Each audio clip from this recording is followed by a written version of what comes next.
Hello and welcome to High Point Music's Gear Reviews. I'm Lewis, and in today's episode I've got a pretty cool pedal to show you.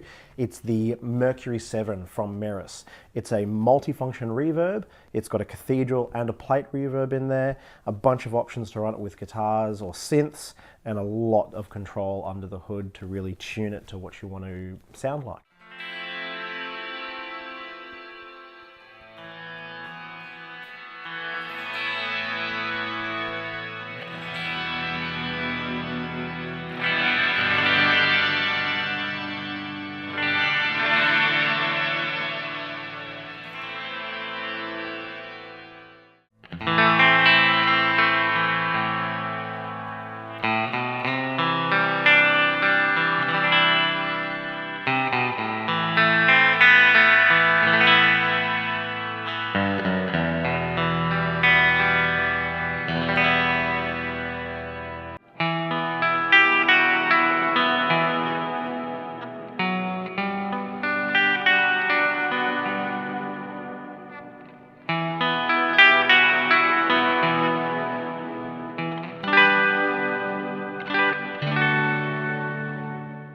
So the Mercury 7 has two main sounds that I'm going to show you. It's got a cathedral, which is a large room, a very large room reverb, and an ultra plate. Plate was a studio technique or a studio style reverb that was very, very commonly used in the 80s and has a really bright response in contrast to the darker, slower sounds of the cathedral. So I've got two main settings there to show you and a bunch of controls. We'll start off with my clean tone. I'm playing my Fender Stratocaster.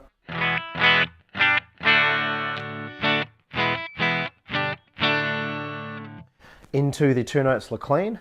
I've got the Mercury 7 running in the effects loop of the two notes just to simulate the most common sound or common reverb sound that you would find, being after our preamp stage. We have two controls here. This one turns the pedal on and off. It's labeled bypass, obviously. And then we've got a swell function here. Now the swell function, as you heard in the intro, gives us an automatic volume swell on top of what we're playing.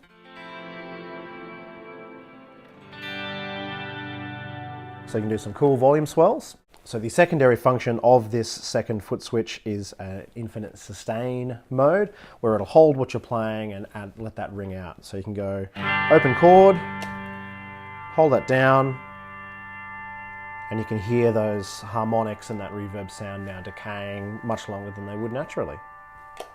So we've got a few controls to work our way through. Currently I am running the pedal in mono, but it does have the option to run a stereo function. I've also got the expression pedal running.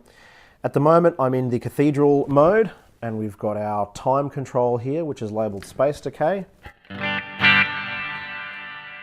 we can turn that right down. I need a nice short reverb. We can turn that all the way up. We get a much longer decaying sound. We've got our modulate function, and this adds some modulation to the reverb sound only. So no reverb, so no modulation.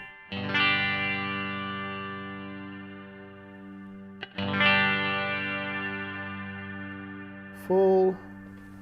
Get a bit more time on there to make that more obvious. You can hear the reverb tails really get that natural sound of bouncing around the room and changing its own tonality. The next control is our mix. Now this is a simple blend control. We've got total effect here, or we've got totally dry here. And we can of course find a happy spot in the middle. About 12 or 1 o'clock I found is pretty good. We've then got two EQ controls here, the low frequency and the high frequency. Now these controls set how much reverb in that frequency range is accented. So if you wanted to have a really full sounding reverb, we have those cranked.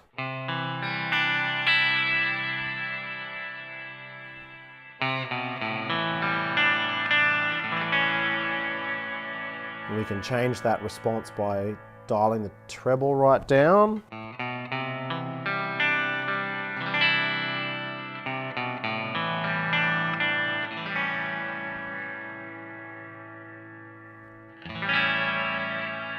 or we can scoop the bass out to make it a lot thinner sounding. Versus full. So a lot more bottom end response there.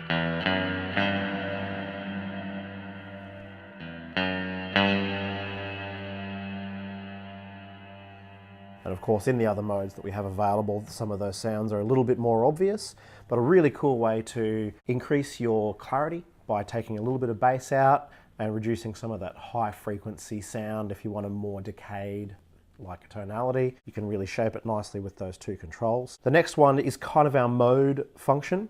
We've got a pitch control, so we can add 1 octave below.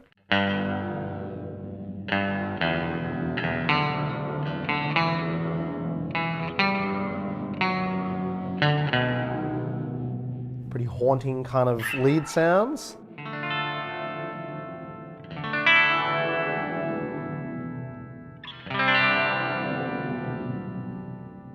The next one is a pitch down, where it's like an infinitely descending pitch control on the effect.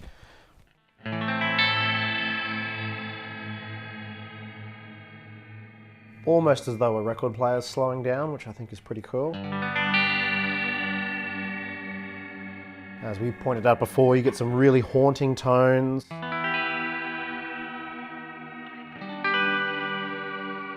As you play up higher on the neck.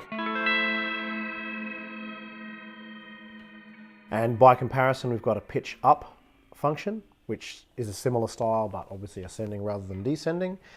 And to my ears, this is it creates a lot of tension.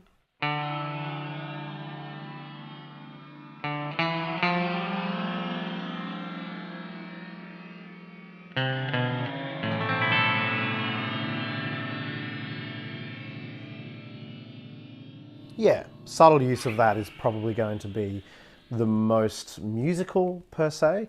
If you're doing some ambient stuff or some kind of movie soundtrack sort of thing, you're probably not going to find too much will interfere with that, but it's definitely something to keep in mind. The next function is a 5th mode, where the pitch shifted reverb tails are 1/5 higher than what you're playing. We were having a play with this the other night, and I think it really only works on single notes.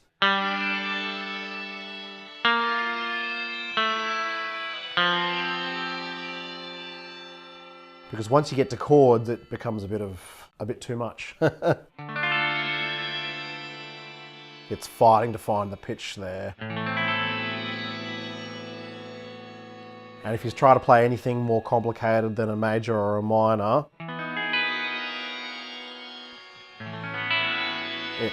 yeah.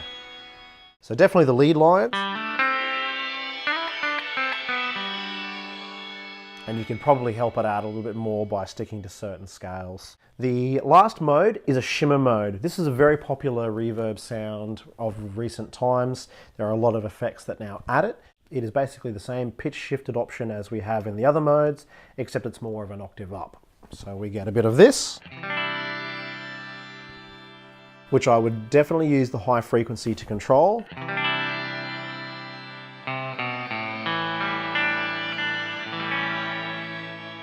Just to make sure that the top end isn't too brittle and still kind of sounds somewhat natural for that octave sound.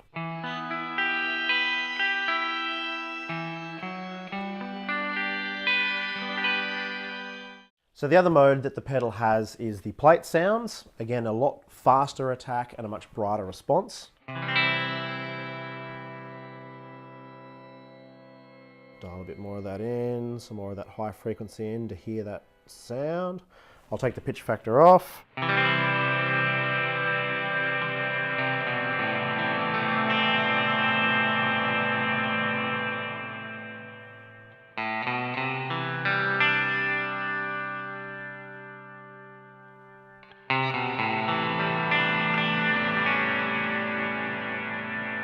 So a somewhat more unnatural sounding reverb. One of the main reasons I wanted to show you this particular mode is because the secondary functions of this pedal give us control over the modulation. So you heard before, I can add modulation with this knob. Go to about there. Now I can change those modulation effects by holding the alternate button and adding some vibrato in with the high frequency control.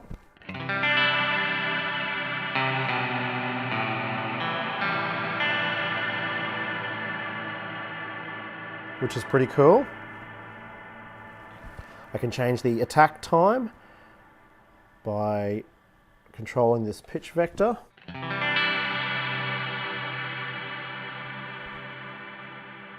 And I can control the speed of the modulation by the alternate function of the modulate button. So I'll turn that all the way up.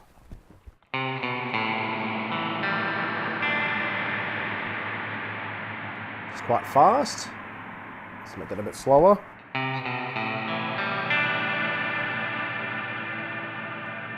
I can take that vibrato back out.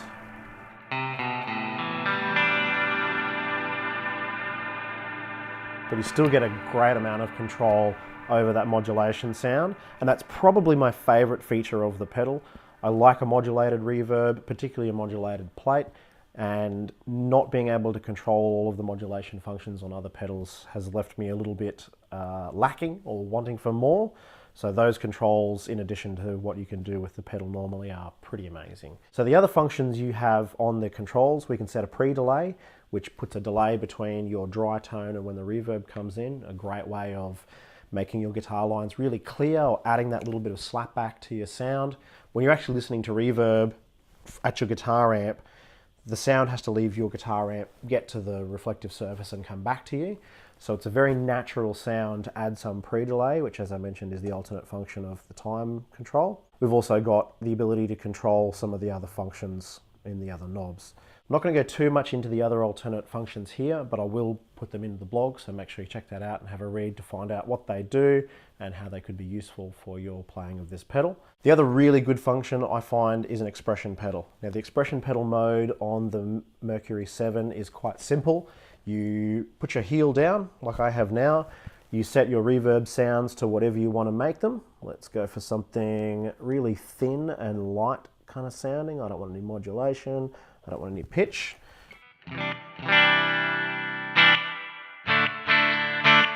A reasonably simple reverb sound. And then what we do is we push our toe forward, we change the settings. Not quite that much. I'm going to add some bottom end and some treble and a little bit of modulation. And then you can very simply sweep between the two settings. So our standard kind of sound is this.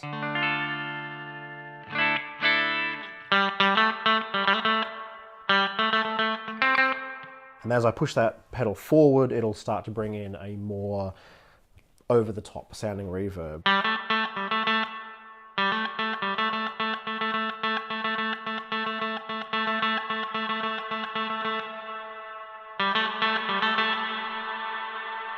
And at full,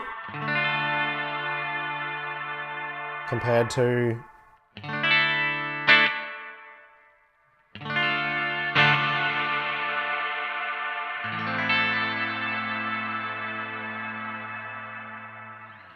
now, of course, you can have the expression pedal controlling one or any combination of the knobs, which is a really great way to move between two presets.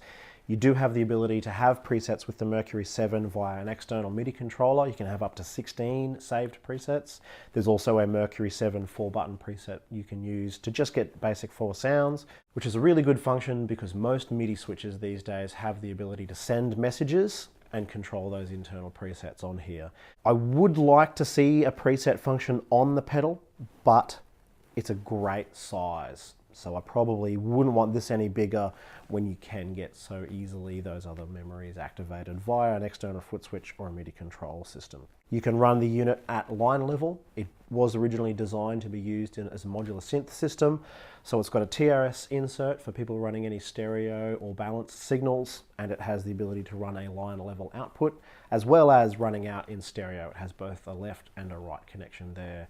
So functionality, it has got it as good as any of the other pedals I've played with. Seems really well built. The sounds are absolutely fantastic, from the standard kind of reverbs or classic reverb sounds through to the pitch shifted, modulated sounds that are really very different to how these effects like the plate and the cathedral reverbs would have started out, but gives you the ability to go from a very standard sound to some totally crazy sounds with one fairly compact pedal. So if you're looking for something that your amp doesn't do, maybe it's got a spring reverb, this is going to add a lot of options for you in both standard rock, pop, classic kind of music, right through to the more ambient and spacious sounds of sound texturing and almost film score like playing. So very, very versatile, very, very compact, and sounds amazing. If you're interested in checking one of these out, you can follow the link below. Of course, if you've liked the video, don't forget to like, share, subscribe. We do appreciate the feedback. If you've got any questions or comments, or there's something on here that you want to see a bit more of, let us know and we can add another little video up for you. Thank you very much for watching, and I'll see you in the next episode.